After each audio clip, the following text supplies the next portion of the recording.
I'm Dr. P.K. Talwar, board certified plastic surgeon and specially trained in aesthetic surgery from USA. Previously, I was attached to Apollo and Max hospitals, and presently I am running my own cosmetic laser surgery center at Greater Kailash 1, New Delhi. आज मैं आपसे बात करूंगा BBL या Brazilian but lift के बारे में. What is this Brazilian but lift? Basically इसमें जो हिप्स होते हैं आपके, उसको ज़्यादा वॉल्यूम देना, उसको ज़्यादा सुंदर बनाना, राउंड शेप देना, वो इसमें शामिल होता है. चूँकि ये टेक्निक ब्राज़ील में पहले डेवलप और पॉपुलर हुई, इसलिए इसका नाम ब्राज़ीलियन बट लिफ्ट पड़ गया है. इसमें हम लोग यूजुअली या तो फैट लेते हैं या फिलर लेते हैं, दोनों ही टेक्निक्स किया जा सकता है.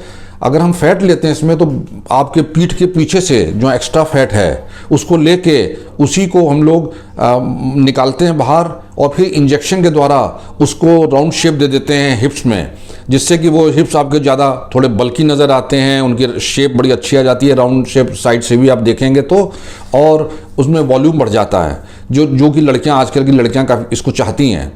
ये जो प्रोसीजर है बेसिकली ये जनरल एनेस्थीसिया में किया जाता है, या स्पाइनल एनेस्थीसिया में भी आप कर सकते हैं. लेकिन अगर इन केस आप थाई से फैट निकाल रहे हैं, लेकिन अगर आप बैक से निकाल रहे हैं हाई एंड से, तो जनरल एनेस्थीसिया इसको बेटर माना जाता है, ताकि इसमें आप आराम से सोते रहें, आपको दर्द ना हो पीछे.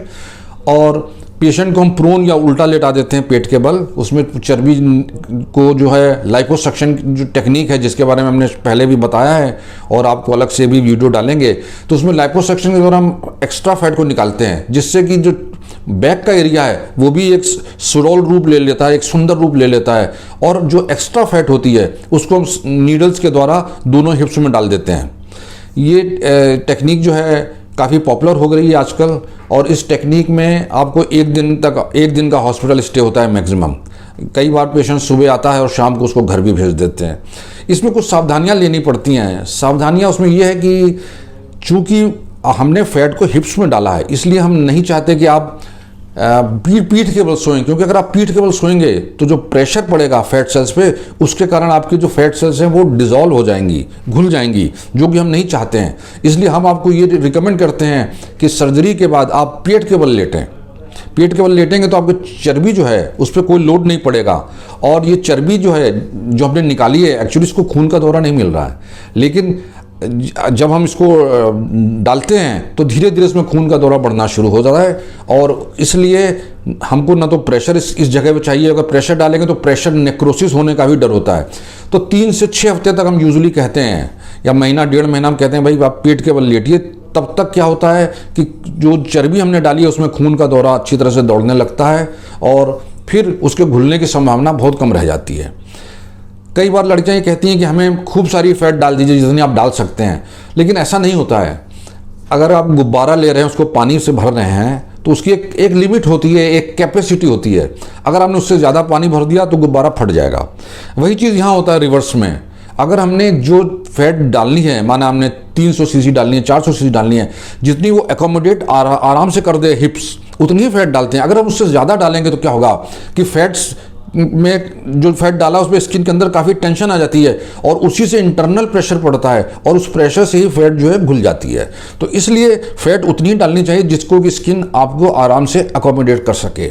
और जो कुछ फैट ये भी हो सकता है कि आपकी डिज़ोल्व हो जाए, क्योंकि जितनी फैट भी हम लोग डालते हैं 25-30% संभावना होती है कि वो फ्लैट घुल जाएगी, which is a natural process. तो इसमें डरने की कोई बात नहीं है. लेकिन हम लोग पेशेंट को बोल देते हैं कि जितनी आपकी चर्बी, स्किन जो है चर्बी को अकोमोडेट कर सकती, ले सकती है, वो हम फैट आपको डाल देंगे.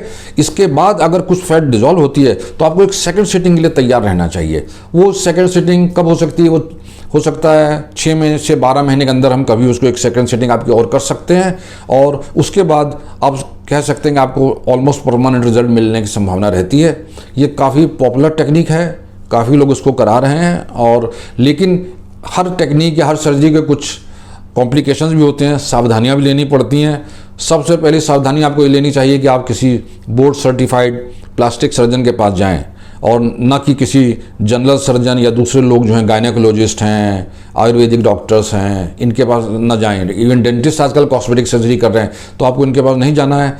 Your doctor must be A qualified plastic surgeon with degree in plastic surgery.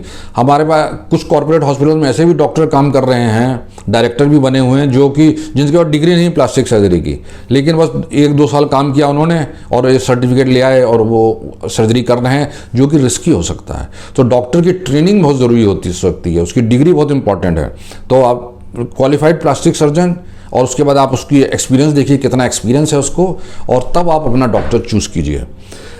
ये मैंने आपको एक ब्रीफ आइडिया दिया है। इसके बाद मैं 1-2 वीडियो और पोस्ट करूँगा जिसमें हमने फिलर्स के द्वारा कैसे बट लिफ्ट किया है और फैट के द्वारा किया है, वो हम नियर फ्यूचर में उनको अपलोड करेंगे।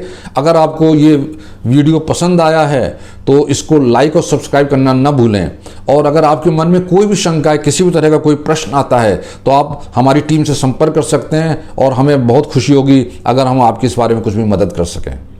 Thank you very much.